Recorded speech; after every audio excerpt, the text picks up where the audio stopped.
नमस्कार। पिछली वीडियो में हम लोग ने इलेक्ट्रिक फ्लक्स और इलेक्ट्रिक डायपोल के बारे में पढ़ा था। इलेक्ट्रिक डायपोल के चलते जो इलेक्ट्रिक फील्ड हम लोग निकालना सीखे थे एक्सिस पर, और एक पार्ट बच गया था। हमको इक्वेटोरियल प्लेन पर इलेक्ट्रिक फील्ड निकालना था इलेक्ट्रिक डायपोल के चलते। तो आज इसी को कवर करते हैं, इस टॉपिक को। तो हमें क्या करना है, इलेक्ट्रिक फील्ड निकालना है इलेक्ट्रिक डायपोल के चलते इक्वेटोरियल प्लेन पर। इक्वेटोरियल प्लेन उसको कहते हैं जो प्लेन एक्सिस के परपेंडिकुलर हो। जो कहने का मतलब है डायपोल का जो एक्सिस है उसके परपेंडिकुलर हो और मिड पॉइंट से क्रॉस कर रहा हो। तो आपको दिखाई दे रहा है फिगर में कि ये है डायपोल का एक्सिस और इसके परपेंडिकुलर ये इक्वेटोरियल प्लेन है। इस पर किसी भी पॉइंट पी को हम कंसीडर कर लेते हैं। फॉर एग्जांपल यहाँ पर हम पी को कंसीडर कर लिए हैं और इस पर हम इलेक्ट्रिक फील्ड को अब निकालेंगे। ठीक है। तो इलेक्ट्रिक फील्ड निकालने के लिए जैसे कि पता है कि इस डायपोल में दो चार्ज हैं, एक है पॉजिटिव और नेगेटिव। तो इधर है पॉजिटिव चार्ज, इधर है नेगेटिव चार्ज। पॉजिटिव चार्ज के चलते इलेक्ट्रिक फील्ड इस डायरेक्शन में है, ई प्लस, जिसको ई प्लस से दिखा रहे हैं, ई प्लस क्यू से दिखा रहे हैं। और निगेटिव के चलते यहाँ पर इस डायरेक्शन में होगा इलेक्ट्रिक फील्ड, जिसको ई माइनस क्यू से दिखा रहे हैं। तो ये हो गया इलेक्ट्रिक फील्ड का डायरेक्शन। अब हमें नेट इलेक्ट्रिक फील्ड निकालने के लिए ये दोनों इलेक्ट्रिक फील्ड का मैग्नीट्यूड और डायरेक्शन के बाद निकालने के बाद हम क्या करेंगे, इसका वेक्टर सम निकालेंगे, जो कि हम कहाँ मान के चल रहे हैं कि इस डायरेक्शन में हमारा नेट इलेक्ट्रिक फील्ड आएगा। तो अगर देखा जाए तो फिगर में, तो ये एंगल थीटा जो कि आप देख रहे हैं फिगर में, यहाँ थीटा ये एंगल के बराबर है। ठीक है। तो इस लाइन पर जो एक्सिस के पैरेलल है, जो डायपोल के एक्सिस के पैरेलल है लेकिन नेगेटिव डायरेक्शन में है, डायपोल का डायरेक्शन इस डायरेक्शन में है और जबकि ये इस एक्सिस का डायरेक्शन इलेक्ट्रिक फील्ड का डायरेक्शन हम इधर मान रहे हैं। ठीक है। तो बस डायरेक्शन नेगेटिव है लेकिन डायपोल एक्सिस के पैरेलल है। तो इस पर electric field E plus Q के चलते कितना हो जाएगा, ई प्लस क्यू कॉस थीटा, और ई माइनस क्यू के चलते कितना हो जाएगा, ई माइनस क्यू कॉस थीटा। दोनों को हम वेक्टर के फॉर्म में सम कर देंगे, वेक्टर सम निकाल लेंगे और सिंपली मेरा इलेक्ट्रिक फील्ड निकल जाएगा पॉइंट पी पर डायपोल के चलते। तो चलिए पहले मैग्नीट्यूड का बात करते हैं। तो मैग्नीट्यूड के लिए क्या पता होना चाहिए, चार्ज और डिस्टेंस। डिस्टेंस हमारा ये होगा, ये डिस्टेंस कितना हो जाएगा, यहाँ ये डिस्टेंस हम निकालेंगे कितना हो जाएगा। पॉइंट पी का अगर आप फिगर में देखें तो पॉइंट पी जो है वो मिड पॉइंट से कितना दूर है, आर दूरी पर है। ठीक है। और ये दूरी कितना है मेरा, ए। तो हमारा चार्ज से जो पॉइंट पी है वो कितना दूरी हो गया, ए स्क्वायर प्लस आर स्क्वायर, और इधर से भी ए स्क्वायर प्लस आर स्क्वायर। तो हमको डिस्टेंस बिटवीन पॉइंट और चार्ज पता चल गया, चार्ज का मैग्नीट्यूड पता है, तो सिंपली हम इलेक्ट्रिक फील्ड निकाल लेंगे। तो यहाँ पर ई प्लस क्यू और ई माइनस क्यू हम लोग निकाल लिए हैं। ठीक है। फॉर्मूला याद है आपको, 1/4πε0 Q by R square. R का वैल्यू यहाँ पर मतलब distance between point and charge का क्या है डिस्टेंस यहाँ पर, प्लस क्यू के लिए r plus r square plus ए स्क्वायर, और माइनस क्यू के लिए भी सेम डिस्टेंस है, आर स्क्वायर प्लस ए स्क्वायर। ठीक है। अब सिंपली वेक्टर सम निकालने के लिए फिगर में देख रहे हैं कि हमारा हमारा क्या निकल गया, ई plus Q E minus Q. अभी दोनों का मैग्नीट्यूड निकालेंगे, ई प्लस क्यू कॉस थीटा और E minus Q cos theta, और दोनों को हम ऐड कर देंगे तो मेरा इस डायरेक्शन में इलेक्ट्रिक फील्ड निकल जाएगा। ठीक है। तो देखिए मैग्नीट्यूड यहाँ पर आ गया है। अब बस सिंपली कॉस थीटा करके हम निकाल देंगे। कॉस थीटा का अगर वैल्यू देखा जाए इस फिगर से तो कितना हो जाएगा, थीटा का value b by h, base upon hypotenuse करके हम निकाल सकते हैं। तो यहाँ पर कॉस थीटा का वैल्यू हो जाएगा A upon R square plus A square. तो वो वैल्यू हम पुट कर देंगे इक्वेशन में कॉस थीटा की जगह से। तो यहाँ पर हम देख रहे हैं अगले पार्ट में, यहाँ पर हम E plus E plus Q और ई माइनस क्यू का वैल्यू रख देंगे, कॉस थीटा का वैल्यू रख देंगे A upon R square plus A square, तो मेरा ये वैल्यू आ जाएगा। ठीक है, ये वैल्यू आ गया और इलेक्ट्रिक फील्ड हम कैलकुलेट कर लिए कहाँ पर, इक्वेटोरियल प्लेन पर इलेक्ट्रिक डायपोल के चलते। अब एक सिंपल सा एग्जांपल ले लेंगे कि ये जो डायपोल है, ठीक है, उनके बीच का जो डिस्टेंस है जो 2a है, वो पॉइंट का जो डिस्टेंस है r, पॉइंट का जो डिस्टेंस है r, ये p पॉइंट का जो डिस्टेंस r है डायपोल से, तो r बहुत बड़ा है 2a से। तो मेरा ये एजम्पशन इसलिए ले रहे हैं क्योंकि हम डायपोल को बहुत छोटा एंटिटी मानेंगे, तो r एज्यूम कर ले रहे हैं कि बहुत बड़ा होगा। अगर इन केस r बहुत बड़ा होगा a से, तो क्या मानेंगे कि a जो है नेग्लिजिबल हो जाएगा, और मेरा ये इक्वेशन सिंपली कन्वर्ट हो जाएगा 2qa। 2qa को हम जनरली p बोलते हैं, है ना, 2qa को जनरली डायपोल मोमेंट p बोलते हैं। ठीक है, जो पहले भी हम डिफाइन कर चुके हैं। तो ये इक्वेशन मेरा कन्वर्ट हो जाएगा सिंपल इस टर्म में। ठीक है, यहाँ पर आप देख रहे हैं कि हम a का वैल्यू 0 रख दिए। ठीक है, क्योंकि r a से बहुत बड़ा है, तो मेरा क्या हो जाएगा, आर स्क्वायर होल का पावर 3/2, तो मेरा r क्यूब आ जाएगा वैल्यू। ठीक है, ठीक, तो यहाँ पर आ गया मेरा r क्यूब, और 2qa को हम p बोल सकते हैं या ऐसे भी छोड़ सकते हैं, कोई दिक्कत नहीं है। तो हम अभी एक्सिस पर भी निकाल लिए, पिछले वीडियो में हम एक्सिस पर भी जो इलेक्ट्रिक फील्ड था डायपोल के चलते वो भी निकाल लिए, और इक्वेटोरियल प्लेन पर किसी पॉइंट पर भी हमको इलेक्ट्रिक फील्ड पता चल गया। दोनों का वैल्यू कितना है, हमारा एक्सिस पर कितना आया 2p/4πε0 r क्यूब, और इक्वेटोरियल प्लेन पे कितना वैल्यू आया p/4πε0 r क्यूब। अब दोनों में देखने की बात है, ये दोनों का वैल्यू हम जो लिए हैं ये एज्यूम किए हैं कि r बहुत बड़ा है a से, मतलब जो पॉइंट है उसका डिस्टेंस अगर कंपेयर करें डायपोल के डिस्टेंस से तो बहुत बड़ा है।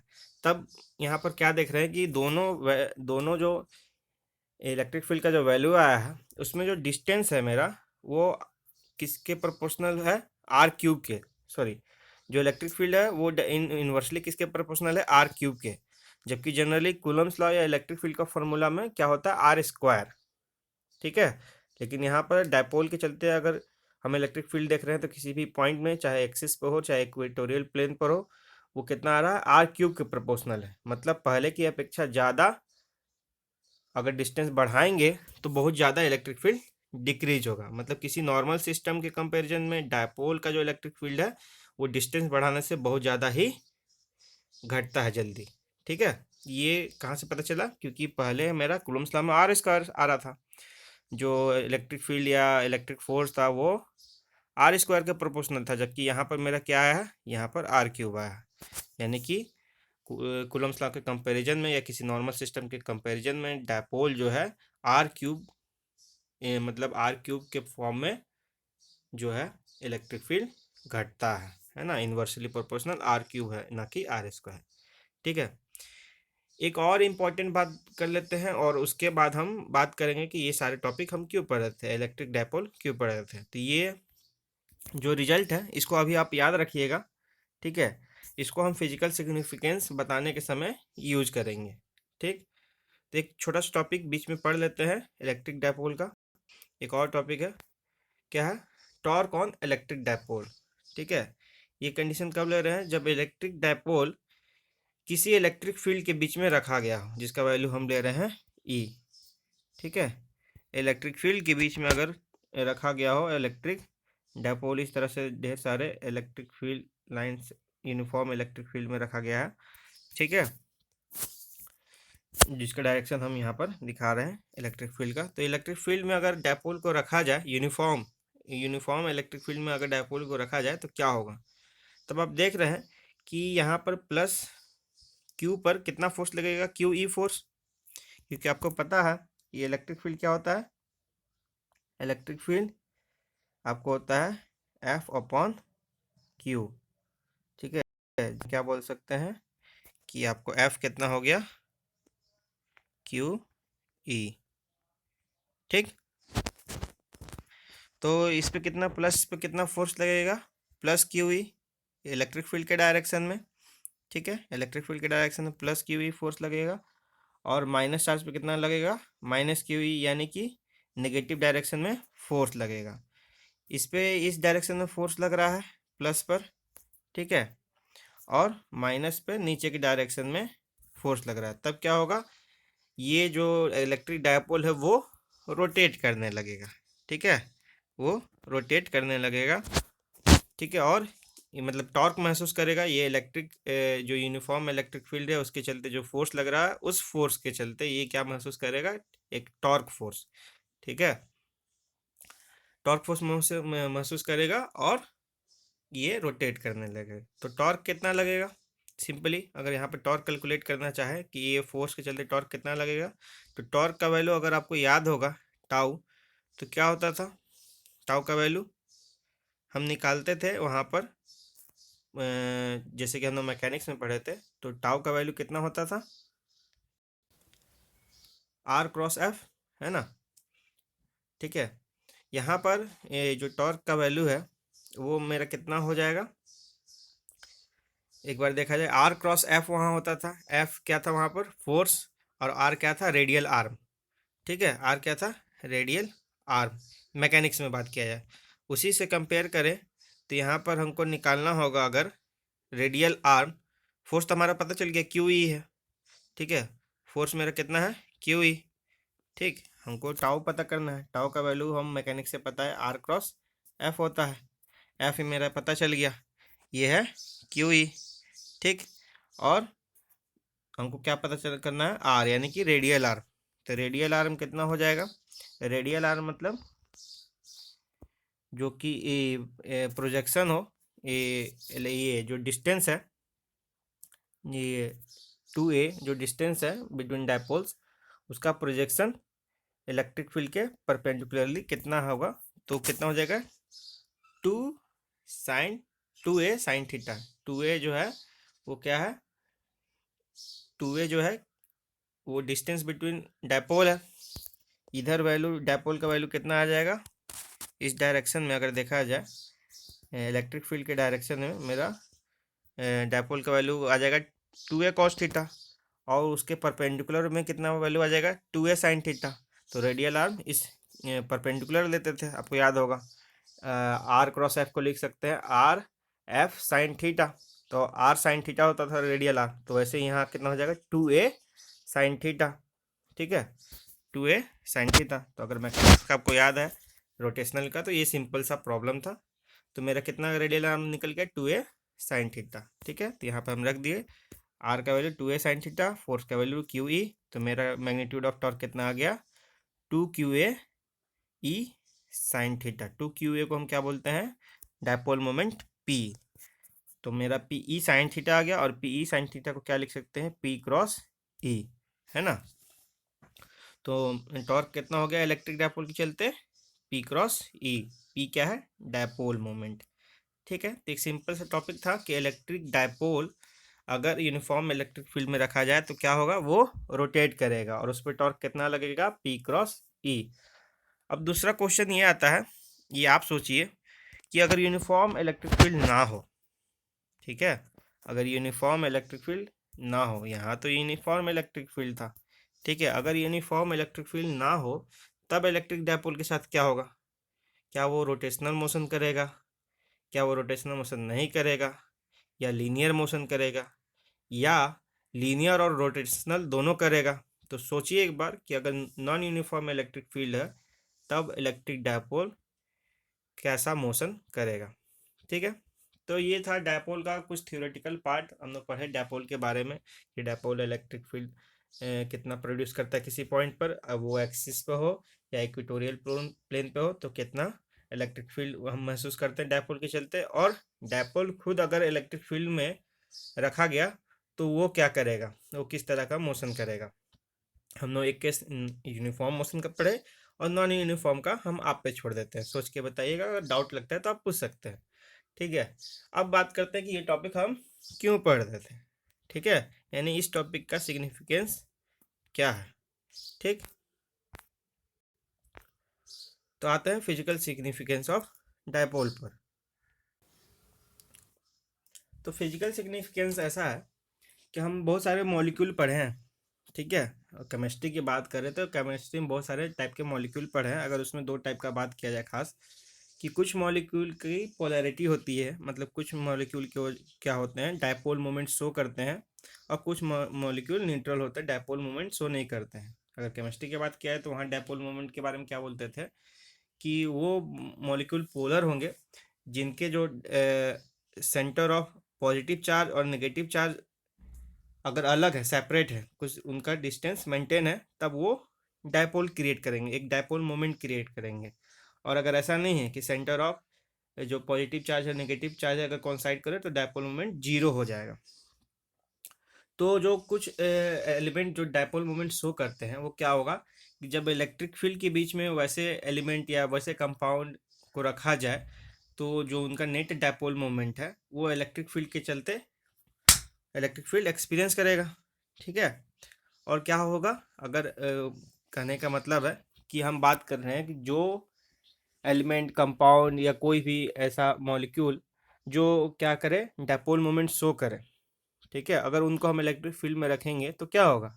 अभी हमने पीछे पीछे देखे कि अगर यूनिफॉर्म इलेक्ट्रिक फील्ड में रखते हैं तो डायपोल क्या होता है, रोटेट करता है, मतलब उस पर फोर्स लगेगा और कुछ मोशन हो सकता है, मतलब इलेक्ट्रिक फील्ड उस पर एक इन्फ्लुएंस लेके आएगा। तो कहीं ना कहीं इलेक्ट्रिक फील्ड के प्रेजेंस में अगर कुछ मॉलिक्यूल कुछ मोशन कर रहे हैं तो ये एक्सप्लेन होता है इस टॉपिक से, है ना, डायपोल के टॉपिक से। और दूसरा बात क्या है, दूसरा फिजिकल सिग्निफिकेंस यहाँ पर है, अगर आपको याद हो कि एक्सियल पॉइंट पर और इक्वेटोरियल पॉइंट पर हमारा क्या आया था, जो इलेक्ट्रिक फील्ड है वो इन्वर्सली प्रोपोर्शनल था आर क्यूब के, मतलब किसी भी नॉर्मल मॉलिक्यूल या किसी भी नॉर्मल चार्ज सिस्टम के अपेक्षा जो इलेक्ट्रिक डायपोल है वो जो है इलेक्ट्रिक फील्ड उसका डिस्टेंस बढ़ाने से बहुत ज़्यादा ही घटता है। इसीलिए आपको ये भी समझ सकते हैं कि इसीलिए जो बहुत सारे मॉलिक्यूल है एटम वगैरह है, उसमें चार्ज होने के बावजूद भी, जैसे कि जो डायपोल अगर शो कर रहे हैं, जो डायपोल नहीं शो कर रहे हैं तो वो तो ये प्रॉपर्टी शो ही नहीं करेंगे। जो डायपोल शो कर रहे हैं उनमें भी क्या होगा कि थोड़ा सा भी दूरी हम बढ़ाएंगे तो हमें इलेक्ट्रिक फील्ड महसूस नहीं होगा। मतलब डायपोल मोमेंट होने के बावजूद भी, मतलब पोलर मॉलिक्यूल होने के बावजूद भी जो एलिमेंट या कंपाउंड मॉलिक्यूल जो भी हैं वो इलेक्ट्रिक फील्ड शो नहीं करते हैं। मतलब चार्ज होने के बावजूद भी, अगर आपके दिमाग में क्वेश्चन आता होगा कि चार्ज तो सारे एटम हैं और एटम तो हर जगह प्रेजेंट है, तो हर जगह चार्ज हम इलेक्ट्रिक फील्ड क्यों महसूस नहीं करते हैं, ठीक है। अब यहाँ देखें कि दो टाइप के मॉलिक्यूल होते हैं, कुछ पोलर हैं कुछ नॉन पोलर है। नॉन पोलर है तो कोई दिक्कत नहीं है, वो तो ऐसे भी न्यूट्रल प्रॉपर्टी शो करेंगे, लेकिन पोलर होने के बावजूद भी कुछ लोग जनरली इलेक्ट्रिक फील्ड क्यों नहीं क्रिएट करते हैं या क्यों नहीं हम उनका इलेक्ट्रिकल इन्वायरमेंट फील कर पाते हैं। तो उसका रीज़न यही था कि एक्सिस या इक्वेटोरियल प्लेन पे जो हम प्रॉपर्टी पढ़े कि आर क्यूब के प्रोपोर्शनल होता है, मतलब थोड़ा सा भी डिस्टेंस बढ़ाने से बहुत ज़्यादा इलेक्ट्रिक फील्ड का वैल्यू घटता है। तो अगर आप देखें मॉलिक्यूल पर कि मॉलिक्यूल के बीच का जो डिस्टेंस होता है वो कितना होता है, वो पिकोमीटर में होता है, 10 टू द पावर 15 या 13 के आसपास हम मानिए, इतना कम डिस्टेंस होता है। अगर हम 1 सेंटीमीटर भी वो ऐसे मॉलिक्यूल से दूर हैं तो काफ़ी बड़ा डिस्टेंस है और उस पर हम इलेक्ट्रिक फील्ड महसूस नहीं करेंगे। इसलिए जनरली हम किसी भी पोलर मॉलिक्यूल के चलते जो कि इन्वायरमेंट में काफ़ी मात्रा में है हम इलेक्ट्रिक फील्ड महसूस नहीं करते हैं। तो दो सी फिजिकल सिग्निफिकेंस था डायपोल का, कि इतना पूरे जगह इतना मॉलिक्यूल इतना पोलर मॉलिक्यूल प्रेजेंट होने के बावजूद भी हम क्यों नहीं इलेक्ट्रिक फील्ड महसूस करते हैं, और जो पोलर मॉलिक्यूल हैं वो इलेक्ट्रिक फील्ड में क्या एक्सपीरियंस करेंगे। तो ये दो फिजिकल सिग्निफिकेंस है जो डायपोल से हमको पता चला, ठीक है। तो आज के वीडियो में हम इतने ही कवर करते हैं। अगले वीडियो में आगे के टॉपिक पे बात करेंगे। अगले वीडियो में हम अब कुछ ही देर में हम या एक दो वीडियो के बाद हम गॉस लॉ में पहुंच जाएंगे और ये चैप्टर कंप्लीट हो जाएगा, ठीक है। तो आप कोशिश कीजिए जितने भी वीडियो हो गए हैं उनको कवर कीजिए, ठीक है, क्योंकि एक बार चैप्टर कंप्लीट होने के बाद क्या होगा कि आपको पूरा टॉपिक समझ में आना चाहिए। अगर नहीं आया तो डाउट आप जल्दी से उसको क्लियर करते जाइए, ठीक है। हो सकता है अभी बहुत दिन तक ये लॉकडाउन चलता रहा तो ये हमारे कोर्स में प्रॉब्लम क्रिएट कर सकता है। इसलिए आप कोशिश करिए कि जैसे ही चैप्टर कंप्लीट होता है और आप उसको उसका डाउट क्लियर कर लीजिए। टेस्ट आपके एक बार हो चुके हैं तो उसका पैटर्न जो भी होगा, अगले टेस्ट का पैटर्न शायद हम चेंज कर सकते हैं। और उसमें क्या होगा कि आपको तुरंत ही कॉपी सबमिट करना हो। तो जल्दी से आप जितना डाउट है, जितना आपका हो कोर्स कवर हो चुका है या जहाँ तक हम पढ़ाएं उसको जल्दी से कवर कीजिए। और अगले टेस्ट का पैटर्न थोड़ा हम चेंज करेंगे और वो थोड़ा और अच्छे से होगा। तो आज की वीडियो के लिए इतना ही, धन्यवाद।